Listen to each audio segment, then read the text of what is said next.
이번 시간에는 우리가 본격적으로 딥러닝을 탐구하기 전에 먼저 이 딥러닝을 포함한 넓은 범위의 머신러닝이 어떤 건지 제가 개요적으로 말씀을 드리도록 하겠습니다.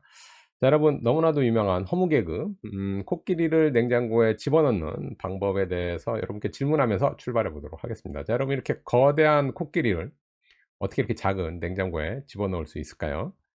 어, 너무나 잘 아는데 여러분들의 목소리가 들리는 것 같습니다.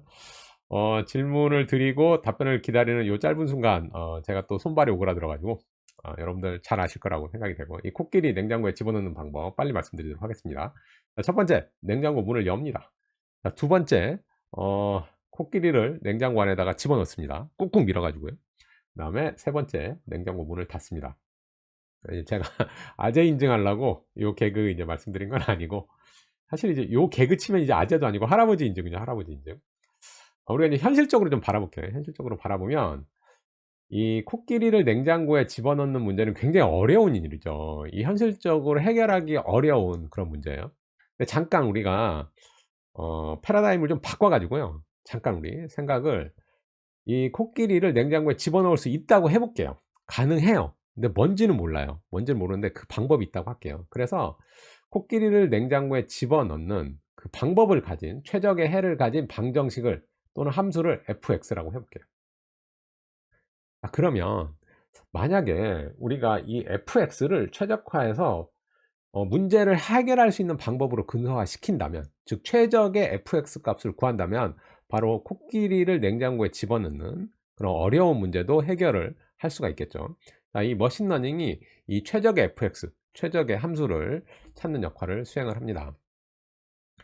머신러닝은요, 이 데이터가 주어졌을 때 답을 유추해 줄 수 있는 최적의 함수를 찾아줘요. 그래서 머신러닝에서 중요한 게 뭐냐면 바로 이 데이터가 주어졌을 때 이 머신러닝 알고리즘, 이제 서로 다른 유형의 머신러닝 기법은 사실 최적의 함수를 찾는 기법이 서로 다릅니다. 뒤에서 서로 다른 유형의 머신러닝 기법에 대해서 제가 또 소개를 드릴 텐데, 이 데이터가 주어졌을 때 답을 유추해 줄 수 있는 이 최적의 함수를 찾는 기법, 이게 바로 이제 머신러닝이라고 여러분들 보시면 될 것 같고요. 그래서 가령 예를 들어서 우리가 이 머신러닝 모델이 이렇게 생겼다고 볼게요.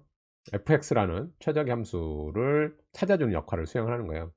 그리고 강아지와 고양이 이미지를 우리가 판별하는 요 머신러닝 모델을 만든다고 해볼게요. 자, 그러면 이 처음에 강아지하고 고양이 이미지를 넣는 거예요. 처음에 이제 강아지 이미지를 탁 넣었어요. 그래서 머신러닝 모델이 이 fx한테 물어봐요. 방금 들어온 이미지 강아지니 고양이니 물어봅니다. 그러면 이 최적의 함수가 뭐라고 얘기를 하냐면 고양입니다 라고 얘기를 하는 거죠. 그러면 이거 아직 정신을 이거 좀 더 노력이 필요할 것 같아. 자, 이 채찍을 한번 가죠. 그래서 보정을 해줘요. 이 최적의 fx 함수에 대해서 보정을 한번 해준 다음에 다시 물어봅니다. 다시 이제 고양이 이미지가 들어갔어요. 고양이 이미지가 탁 들어갔는데 이제 fx가 뭐라고 얘기하냐면 강아지입니다 라고 얘기를 하는 거예요. 자, 그러면 이 fx 모델에서 또 보정을 해줘야겠죠. 요 fx가 강아지냐 고양이냐를 예측하는 이 함수를 최적으로 계속 지속적으로 보정을 계속적으로 해줘야 되는 거예요. 또 보정을 해주죠. 이번에 이제 강아지 이미지를 탁 넣었어요. 그래서 fx한테 물어보니까 fx가 강아지인가? 약간 자신감이 없는 확률 51%로, 그러면 너 좀 더 학습이 필요할 것 같아. 그래서 다시 보정을 시켜주게 됩니다. 이번에는 고양이를 탁 넣었어요. 그래서 fx한테 물어보니까 fx가 이거는 99%로 고양입니다 라고 확신을 갖게 되는 거죠. 그래서 이렇게 우리가 이 데이터를 기반으로 해서 이 데이터를 입력을 하게 되면 이 머신러닝 모델에서 이 최적의 fx 값을요 계속 학습을 해가면서 스스로 보정을 해나가는 거예요. 그러면서 예측값과 실제값의 어떤 패턴을, 최적화된 패턴을 찾아내는 게 바로 머신러닝입니다. 자, 이 머신러닝과 기존 컴퓨터 사이언스와의 차이에 대해서 여러분께 좀 말씀을 드리면, 우리가 프로그램을 짠다라고 하면 사실 이렇게 하잖아요. 어떤 데이터가 주어졌을 때, 이 데이터에 대한 로직을 짜지 않습니까? 로직. 어떤 답을 줄 수 있는, 어떤 입력 데이터가 넣으면 그 출력 데이터는 답이 나와줘야 되는 거죠. 그 답을 얻기 위한 로직, 그 규칙을 누가 만들죠? 우리가 만들어요. 그래서 우리가 열심히 함수 짜지 않습니까? 함수 안에다가 입력인자 뭐 집어넣으면 리턴 값 뭐 될 수 있게 우리가 함수를 막 짜요. 그렇게 짜는 게 일반적인 컴퓨터 사이언스의 기법이죠. 근데 이제 머신러닝은 달라요. 머신러닝은요, 이렇게 데이터, 즉 문제가 있다면 이 답이 있어요. 답이 있으면 얘는 이 로직을 자기가 알아서 찾아줍니다. 최적화된 로직을 자기가 찾아요. 규칙, 로직 또는 규칙을 찾아주는 이 역할을 누가 하느냐? 얘가 합니다. 얘가 하는 거예요. 그래서 가령 예를 들어 가지고 뒤에 좀 샘플이 좀 심플하죠, 여러분들. 심플이라는 의미가 요 무슨 규칙, 여기 딱 두 개만 보시면 더하기구만. 규칙은 여러분 딱 아실 수 있겠지만, 여러분 이건 이제 여러분께 쉽게 설명드리기 위한 요런 거고, 여러분 요 규칙이 굉장히 복잡한 거라고 여러분 가정을 해 주세요. 그래서 머신러닝은 이 문제와 답을 주면서 규칙을 계속적으로 찾아 나가요. 물론 이제 뭐 3 더하기 5가 8이 나오는 건 여러분들 살짝 현실에 쪼끔만 적응을 좀 해 주시고요. 여기 인제 복잡한 로직이 들어간다고 생각을 해 주세요. 뭐 얘가 인제 풀어 봤더니 3 더하기 5 빼기 2 뭐 나누기 뭐 이런 거 해서 해서 7.5 이렇게 탁 나왔고, "야 아니야." 좀 보정을 해.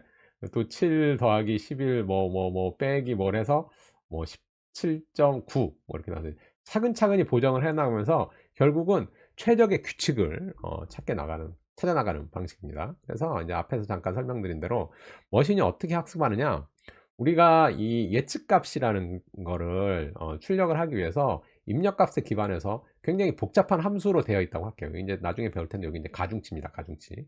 W값. 이 가중치가 지금 요것만 봐도 이거 선형이니까 뭐 복잡하지 않나요? 여러분 이렇게 생각하시겠지만, 요거가 굉장히 많이, 요거가 또 더 쉬워져서 또 요거가 또 더 쉬워지고 뭐 이런 굉장히 많은 중첩 함수가 되어 있고, 이런 파라미터도 뭐 지금 뭐 100만 개, 1000만 개 있는 그런 로직이라고 여러분들 생각을 해 주세요.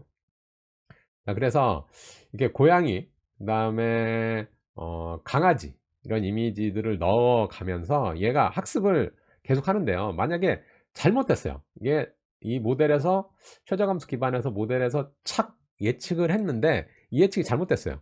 그러면 점점 학습을 수행하면서 이 예측 오류를 최소화할 수 있도록 최적화하는 알고리즘이 있습니다. 이 최적화 알고리즘을 통해서 머신러닝 모델이 학습을 하게 되는 겁니다. 그래서 우리가 여기 이제 eFocus라고 계속 지속적으로 이 데이터를 집어넣고 학습하고 다시 보정하고, 집어넣고 학습하고 다시 보정하고, 집어넣고 학습하고 다시 보정하고, 이런 과정을 쭉쭉쭉쭉 거치면서 이렇게 예측 에러가 떨어지게 되는 거예요. 요렇게. 물론 이제 이렇게 높아지면 안 되죠. 다시 높아지면 안 되고요. 자, 앞에 말씀드린 이 머신러닝, 이 딥러닝도 사실 다양한 머신러닝 유형의 한 종류예요. 자, 그래서 지금 이제 이렇게 머신러닝 유형을 나눈 건 이제 제가 나눈 게 아니라 굉장히 유명한 책이죠. 마스터 알고리즘. 저도 굉장히 재밌게 만든 책인데, 이 책의 저자분이 머신러닝의 종류는 이렇게 된다. 뭐 기호주의, 결정추리와 같은 요거 이제 정형 데이터 기반에서 많이 쓰이죠. 그리고 이미지라든가 텍스트라든가 뭐 음성이라든가 거의 이 분야는 이 지금 우리가 배우려고 하고 있는 이 딥러닝. 그래서 딥러닝은 무수히 많은 연결을 가지어서 이루어지는 거예요. 요게 이제 뉴런과 뉴런 사이, 층과 층 사이에 이 무수히 많은 연결을 통해 가지고 학습을 해 나가는 그런 머신러닝 모델이라고 해서 이제 연결주의 모델이라고 이름을 지었어요. 뭐 베이지안 통계를 활용한 뭐 확률주의, 유전 알고리즘, 뭐 유추주의, 이런 다양한 유형의 머신러닝 종류가 있고, 딥러닝도 연결주의 머신러닝의 한 종류다라고 여러분들 보시면 될 것 같습니다. 자, 그러면 이제 왜 이런 머신러닝이 대두되게 됐냐면, 보다 지능화된 서비스 구현이 필요해요. 사실 이 어떤 굉장히 복잡한 데이터를 가지고 있는 그 데이터 구조도 복잡하고요.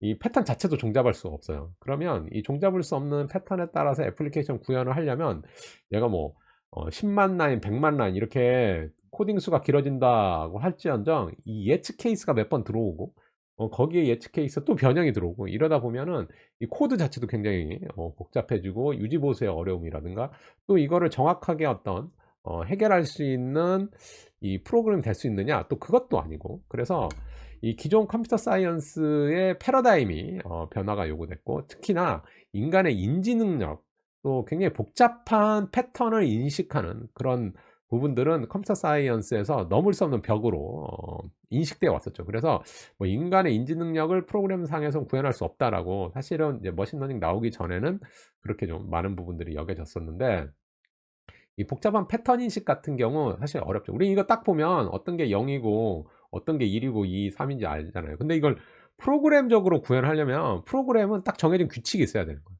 if else 안에 들어 if 안에 조건에 딱 맞아떨어지는 조건이 있어야 되는데 얘는 변화구가 너무 많죠. 여기 보시면 여 우리 악필도 많잖아요. 이게 인제 2 인지 뭐 이게 인제 이거 보면 이게 2 인가요? 이게 2 인가요? 이게 A인가요? 뭐 이렇게 해서 이 너무 여러 특징들이 조건에 따른 여러 특징들이 너무 많고 그 특징들도 굉장히 변형이 너무 많은 거예요. 그래서 if, else와 같은 조건으로 구분해서 숫자를 인식하기가 어렵고 그래서 이거를 인식하기 위한 이제 다양한 기법들이 사실은 if, else 외에다가 여러 가지 알고리즘 뭐 이런 것들이 많았어요 기존에도.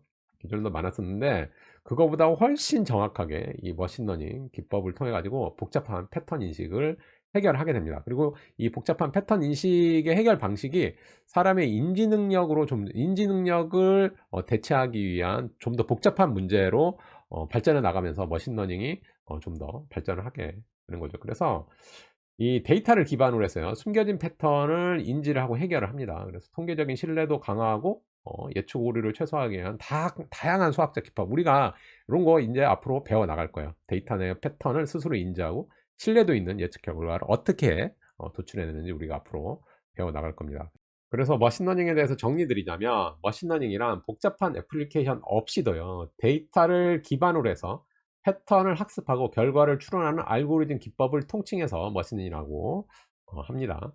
우리가 기존에는 이 현실 세계의 매우 복잡한 조건, 데이터에 숨겨져 있는 매우 어려운 패턴, 찾아내기 어려운 패턴들 이런 것들을 기존의 소프트웨어 코드, 기존의 컴퓨터 사이언스 패러다임으로는 해결하기 어려웠는데 이제는 머신러닝을 이용해서 해결하고 있고요. 이 복잡한 예측 분석 영역, 어떤 데이터에 숨겨져 있는 금맥을 찾는 데이터에 꽁꽁 감춰져 있는 패턴을 잘 찾아내 가지고 우리가 미래를 예측할 수 있는 이런 예측 분석 영역 그리고 그동안 사람의 인식 영역에서만 가능하다고 여겨졌던 영상 인식이라든가 음성 인식, 자연어 처리 등에서 특히나 이 머신러닝의 한 종류인 딥러닝이 적용하면서 이 머신러닝 전 분야가 급속하게 발전하게 되었습니다. 자, 이번 시간에는 머신러닝에 대해서 개요적으로 살펴봤습니다.